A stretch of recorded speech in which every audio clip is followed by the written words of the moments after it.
தேசிய ஜனநாயக கூட்டணி சார்பில் குடியரசு துணைத் தலைவர் வேட்பாளராக தமிழகத்தைச் சேர்ந்த முன்னாள் எம்பியும் மகாராஷ்டிர மாநில ஆளுநருமான CP ராதாகிருஷ்ணன் தேர்வாகியுள்ளார். குடியரசு துணைத் தலைவராக இருந்த ஜெக்தீப் தன்கர் உடல் நலனை கருத்தில் கொண்டு தனது பதவியை அண்மையில் ராஜினாமா செய்தார். இதையடுத்து குடியரசு துணைத் தலைவரை தேர்வு செய்வதற்கான தேர்தல் செப்டம்பர் 9 நடைபெற்று அன்றைய தினமே வாக்கு எண்ணிக்கையும் நடக்க உள்ளது.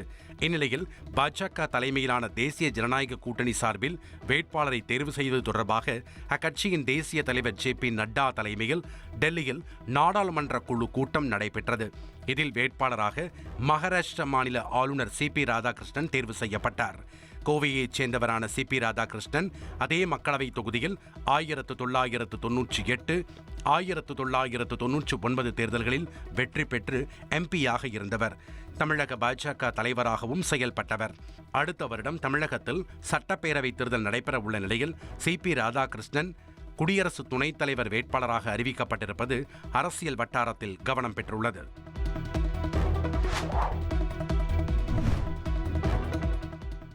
மக்களவை எதிர்க்கட்சித் தலைவர் ராகுல் காந்தி பீகாரில் வாக்காளர் அதிகார யாத்திரையை தொடங்கினார். பீகாரின் ரோஹ்தாஸ் பகுதியிலிருந்து அவுரங்காபாத் வரை மொத்தம் 16 நாட்கள் 1300 கிலோமீட்டர் யாத்திரை நடைபெறவுள்ளது. ரோஹ்தாஸ் பகுதியில் தொடங்கிய யாத்திரையில் வழிநெடுகிலும் திரளான காங்கிரஸ் மற்றும் கூட்டணி கட்சி தொண்டர்கள் உற்சாக வரவேற்பு அளித்தனர். பீகார் மாநில துணை முதல்வர் தேஜஸ்வி யாதவுடன் வந்த ராகுல் காந்திக்கு கிரேன் மூலம் மாலை அணிவிக்கப்பட்டது. வாக்கு திருட்டு விவகாரம், பீகார் வாக்காளர் பட்டியல் சிறப்பு தீவிர திருத்தம் குறித்து இந்திய தலைமை தேர்தல் ஆணையர் ஞானேஷ்குமார் விளக்கமளித்தார். டெல்லியில் செய்தியாளர்களை சந்தித்த அவர், தேர்தல் ஆணையத்தின் கதவுகள் அனைவருக்கும் எப்போதும் திறந்திருக்கும் என்றும் அனைத்து கட்சிகளும் சமம் என்றும் தெரிவித்தார். ஒவ்வொரு அரசியல் கட்சியும் தேர்தல் ஆணையத்தில் பதிவு செய்வதன் மூலமே உருவாகிறது என்பதால் பிறகு எப்படி அரசியல் கட்சிகளிடையே தேர்தல் ஆணையம் பாகுபாடு காட்ட முடியும் என கேள்வி எழுப்பினார். தேர்தல் ஆணையத்தை பொறுத்தவரை எந்த எதிர்க்கட்சியும் இல்லை என்றும் எந்த அரசியல் கட்சியாக இருந்தாலும் அரசியலமைப்பு கடமையிலிருந்து தேர்தல் ஆணையம் பின்வாங்காது என்றும் தெரிவித்தார்.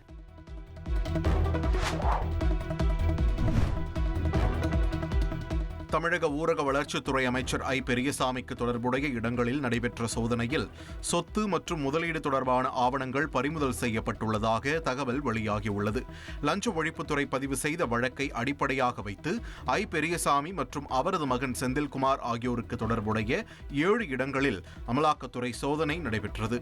இந்த சோதனையில் சொத்து ஆவணங்கள், முதலீடு தொடர்பான விவரங்கள், செல்போன் மற்றும் நிறுவனத்தின் வங்கிக் கணக்கு விவரங்கள் ஆகியவை கைப்பற்றப்பட்டுள்ளதாக அமலாக்கத்துறை தரப்பில் தகவல் தெரிவிக்கப்பட்டுள்ளது. ஆனால் பணம், நகை என எதுவும் கைப்பற்றப்படவில்லை என அமலாக்கத்துறை தரப்பில் கூறப்பட்டுள்ளது.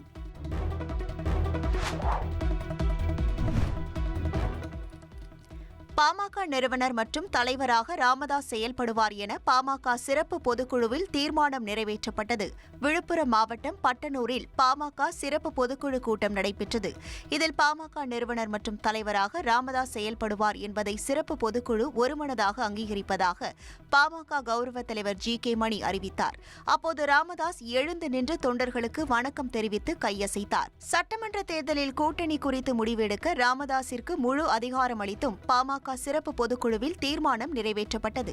கட்சியை பலப்படுத்த வேண்டும் என்பதற்காக நிறுவனராக இருந்த நம்முடைய சமூக நீதி காவலர் மருத்துரையா அவர்கள் கட்சி அமைப்பு விதி 13 திருத்தங்களின்படி கட்சியின் தலைவராக நிர்வாக குழு மற்றும் செயற்குழு ஆகியவற்றின் முடிவின்படி 30/5/2025 முதல் செயல்பட்டு வரும் நிலையில் மருத்துரையா அவர்கள் பாமக பாட்டாளி மக்கள் கட்சியின் நிறுவனர் மற்றும் தலைவராக செயல்படுவார்.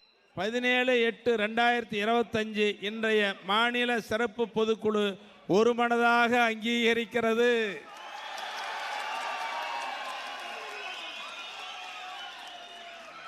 மருத்துரையா அவர்கள் இப்பொறுப்பில் தொடர்ந்து செயல்படுவார் என்றும் இப்பொதுக்குழு உறுதி செய்கிறது.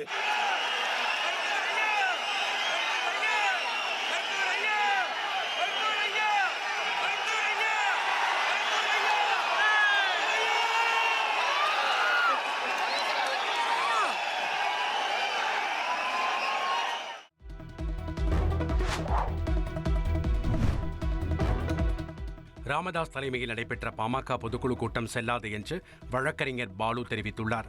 பாமகவின் அமைப்பு விதிகள் 15, 16 ஆகியவை கட்சியின் பொதுக்குழு உள்ளிட்ட கூட்டங்கள் கட்சியின் தலைவர் மற்றும் பொதுச் செயலாளர் ஆகியோரால் கூட்டப்பட்டு கட்சி தலைவரின் தலைமையில்தான் நடத்தப்பட வேண்டும் என்றார்.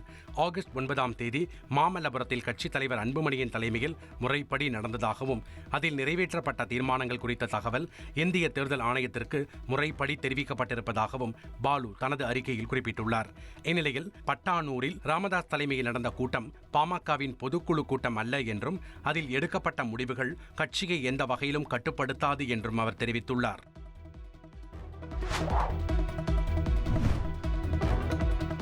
செங்கல்பட்டு மாவட்ட எல்லையான ஆத்தூர் சுங்கசாவடியில் போக்குவரத்து நெரிசலை தவிர்க்க வாகனங்கள் இலவசமாக அனுமதிக்கப்பட்டன. தொடர் விடுமுறை முடிந்து சென்னை திரும்பும் வாகனங்களால் திருச்சி சென்னை தேசிய நெடுஞ்சாலையில் கடும் போக்குவரத்து நெரிசல் ஏற்பட்டது. இந்த நிலையில் ஆத்தூர் சுங்கசாவடியில் போக்குவரத்து நெரிசலை தவிர்க்க போலீசார் சுங்கசாவடியில் இலவசமாக வாகனங்களை செல்ல ஏற்பாடு செய்தனர்.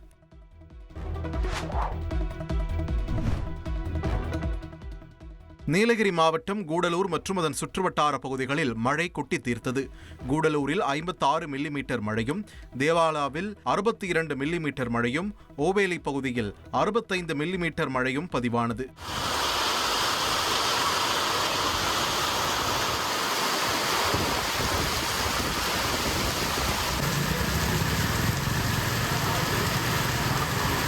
கிருஷ்ணகிரி மற்றும் அதன் சுற்றுவட்டார பகுதிகளில் சுமார் 1 மணி நேரமாக பலத்த காற்றுடன் கனமழை வெளுத்து வாங்கியது.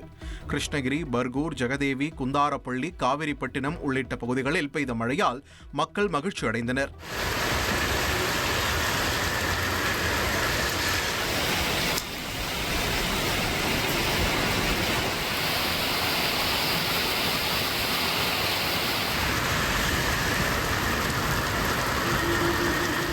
திருப்பத்தூர், ஜோலார்பேட்டை, வாணியம்பாடி, கந்திலி மற்றும் அதன் சுற்றுவட்டார பகுதிகளில் சூறைக்காற்றுடன் கனமழை பெய்தது.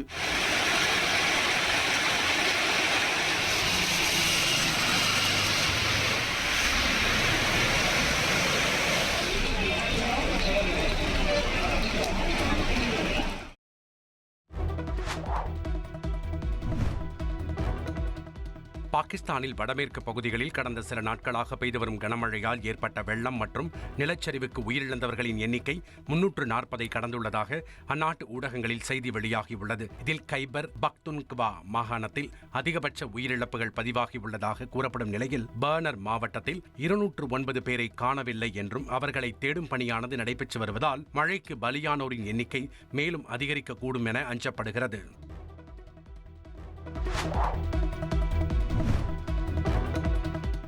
டெவால் பிராவிஸை சிஎஸ்கே அணி ஒப்பந்தம் எடுத்தது தொடர்பாக அஸ்வின் கூறிய கருத்து சர்ச்சையான நிலையில் அவர் விளக்கம் அளித்துள்ளார்.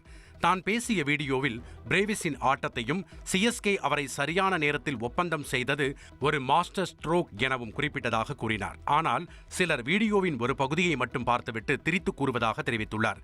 பிரேவிஸை சிஎஸ்கே நிர்வாகம் எந்த தொகைக்கு ஒப்பந்தம் செய்தார்கள் என்பது தனக்கு தெரியாது என்றும் சில அணிகள் ஆர்வம் காட்டிய சூழலில் சிஎஸ்கே அவரை எடுத்தது குறிப்பிடத்தக்கது என்றும் கூறியுள்ளார். இதில் வீரர் தரப்பு, அணி மற்றும் IPL நிர்வாகம் என யார் மீதும் தவறு இல்லை எனவும் அஸ்வின் தெரிவித்துள்ளார்.